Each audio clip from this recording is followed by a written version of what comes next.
Hi everyone, today I'm going to talk about the FDA's recent approval of aducanumab, Biogen's new Alzheimer's drug.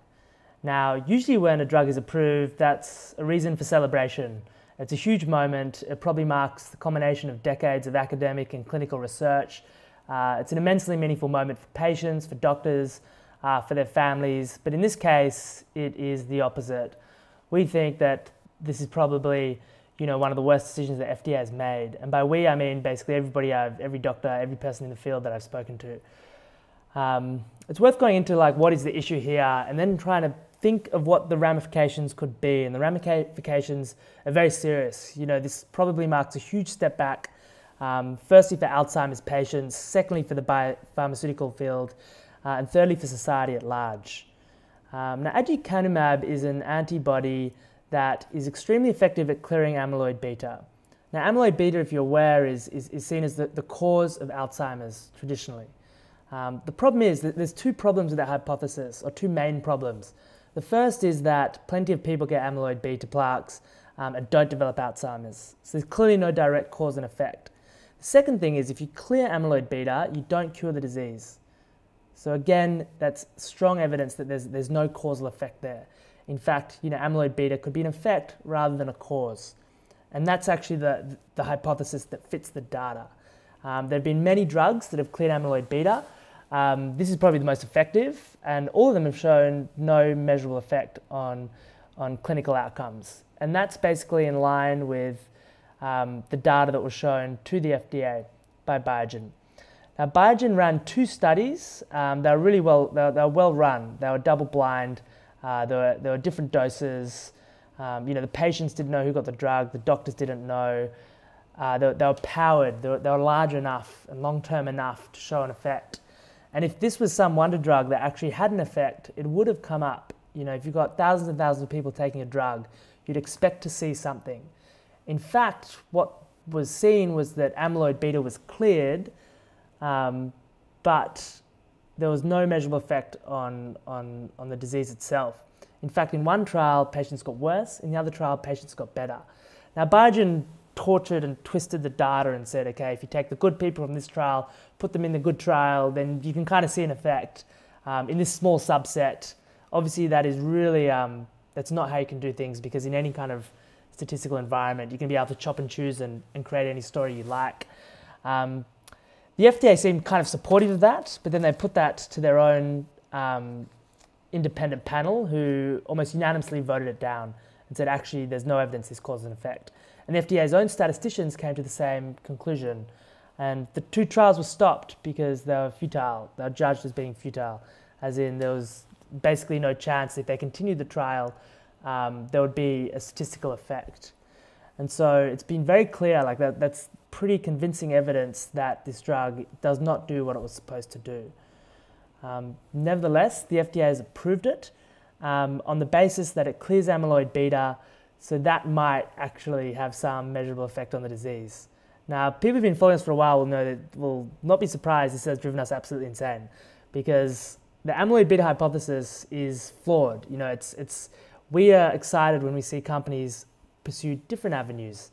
So it's very disappointing to see a drug that clears amyloid beta be approved just for that reason, even after it's proved not to have a clinical effect. It's very strange to see the FDA do this. I mean, this is unusual. I mean, this is the mighty FDA. When Russia and China came out with coronavirus vaccines, nobody believed them. They did not have the credibility. That credibility is really hard won. And it's been won through extremely difficult work. I mean, biotech companies live in fear of the FDA. They live in fear of the data the FDA is going to demand. They live in fear of how restrictive the FDA is going to be on the label. They can only use it in very specific cases. And in a weird way, you can kind of get... I understand the political reasons for this. So if in an organization like the FDA, if their doctors, their clinicians, their independent panels, their statisticians vote against a drug and it gets approved, it kind of has to come from the top. That's a political decision. The issue here is that it's patient advocacy groups that are saying, we need this drug, we want something, we are desperate. And companies like Biogen are extremely good at weaponizing those advocacy groups, at making them go out and write letters to their members and really apply as much pressure as possible, emotional pressure, to get drugs approved. But we know that that is not the right thing. In this case, 40% of people, for example, got brain swelling. So how on earth is it effective in a medical context to give 40% of people with Alzheimer's brain swelling and have no measurable effect on any of their symptoms? You know, it's just the wrong call. And that it's kind of worse than that. I mean, it's worse than that because there's a huge economic beneficiary of that, and that is Biogen. So let's run the numbers. So there's 5 to 6 million people with Alzheimer's in the United States. Biogen's come out and is charging $56,000 per treatment for this drug. So you're talking about a $100 billion revenue opportunity if only a third of people get it. That will be the biggest blockbuster on the planet. And that 56,000 is way above what everybody thought. You know, it's many multiples of what, you know, the cost-benefit analysis was. Analyst estimates had it at 10,000. I think the highest was 25,000. 56,000 is way above all of that. And this is for a chronic disease that lasts a long time. So the lifetime treatment is much higher. It's extremely likely that private payers refuse to cover it because there's no benefit. But Medicare probably will cover it, and that will require some contribution from patients. So Biogen is going to go to people at the end of their lives with a horrible disease and sell this drug to them and their families. It's an extraordinarily cynical move. There was another bizarre. There's so many bizarre aspects of this. So another one was that the FDA didn't restrict the label. So usually it's an extremely strategic decision for a biotech when they run their trial. They're like, okay, we're going to do this trial with this subset of patients, and the FDA then insists that they only then market it to that subset. They only put that on the label. In this case, they've said anyone with Alzheimer's, which wasn't even what Biogen seemed to be asking. But it does mean that Biogen can now sell it to basically anybody with the disease, even though it has shown to have no clinical benefit whatsoever in 2 independent, well-run, large trials. It's really astounding. And Biogen has been incredibly cynical here. So they're cynical first by charging $56,000, knowing that desperate patients will gamble.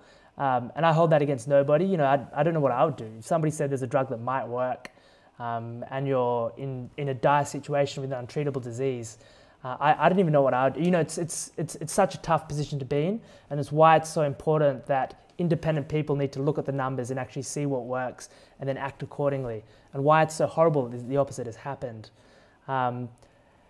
But the FDA said, okay, Biogen, you need to go, as a condition, you need to go and do a confirmatory study and show that it works. You know, we'll let you sell this to patients at what turned out to be an ungodly amount, but you then need to go and prove that there's an effect.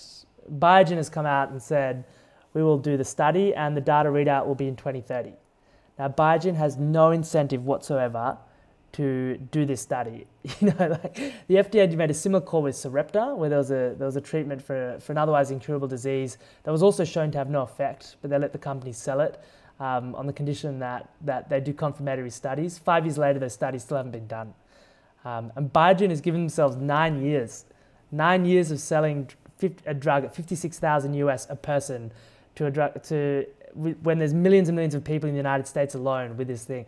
Like, they could make an absolute fortune of a drug they know doesn't work, and you can be damn certain that they will put somebody in charge of this confirmatory trial who understands that his job is to delay that as much as possible. There is no benefit for them to put any energy, any time, any talent into that study. And you can already see them, you can already get a flavor of the character of the people at this firm. You know, they've charged $56,000 and they've already put 9 years. It's astounding. And if you think about what are the long-term consequences of this? Well, firstly, we're finally at a point where people are starting to invest in avenues other than amyloid beta. There were so many failed drugs that cleared amyloid beta but didn't affect any clinical outcome that people were starting to look at other options. And that was the best possible thing for patients. The best possible thing for patients is a data-focused approach that allows many different approaches to be tried, and the one that proves to work to be the one that is then offered to people. That is the single best thing that could happen. Instead, now we're back at square one with amyloid beta. I mean, it's been proven, this drug has been proven not to work, but clear amyloid beta. So a lot of people, so all the funding is now going to go back there. firms are going to be able to resurrect their failed Alzheimer's drugs, take them to the FDA and say, this cleared amyloid beta. It had no effect, but it cleared amyloid beta. You should allow us to sell this to desperate patients and suck tens, if not hundreds of billions of dollars out of the medical system, out of society. It's truly bizarre that this has happened. The other effect is, firstly, it's certainly going to starve patients of that funding. It's also going to move the needle on the US medical system. I mean, the US medical system is large, but $100 billion is a lot of money for anybody. That's money that could be going to research. That's money that could be spent on basically anything else, on hospitals, on other treatments that work, on R&D. It could be spent on any other priority of society. It's a lot of money. I think one of the long-term effects of this is going to be a huge blowback on the pharmaceutical industry. People don't like pharmaceutical companies already because they charge them lots of money to cure horrible diseases. Now, we're in favor of that. We think prices are too low. Prices should be high. People should spend a lot of money. There should be more money spent on research. But this is kind of like the opposite. This is like spending money on a vitamin pill that doesn't work, a fake vitamin pill that gives people false hope. It's kind of like negative. It doesn't do anything. There's no benefit. It sucks energy out of potentially promising avenues of research and puts it into a failed avenue. It's very strange, and it's hard to know what will happen. The best case is probably the doctors don't subscribe to it too much unless the patients insist. It's quite likely that, I'm no expert on the US medical system, but there will be people that benefit. There'll be people that as part of the clinical process of treating this disease will make a lot of money out of it. So there's a good chance that they will then kind of promote and push this drug, even despite the fact there being no evidence. It really is, a nightmare. Anyway, that's kind of like a summary of what we kind of think the ramifications are. The FDA has taken data that says a drug doesn't work and nevertheless approved it. The second, third order effect of that is that one particular company or two particular companies, because there's a couple of them, are going to make a fortune out of this drug. They're going to suck that out of patients. They're going to suck that out of the medical system, the research system. There's a huge incentive now for other companies to pursue a flawed approach, knowing that the FDA should, by precedent, then approve the drug. This is really, a kind of nightmare scenario. And it's clearly the wrong thing for patients. It's clearly the wrong thing for research, and it's clearly the wrong thing for society at large. And Biogen is being extraordinarily cynical by charging so much, by pushing this drug forward, and by saying they'll only do a confirmatory study in 9 years at the earliest. I think one thing that will come out of this is Biogen, a new corporate villain has been born. And we will just have to watch this play out.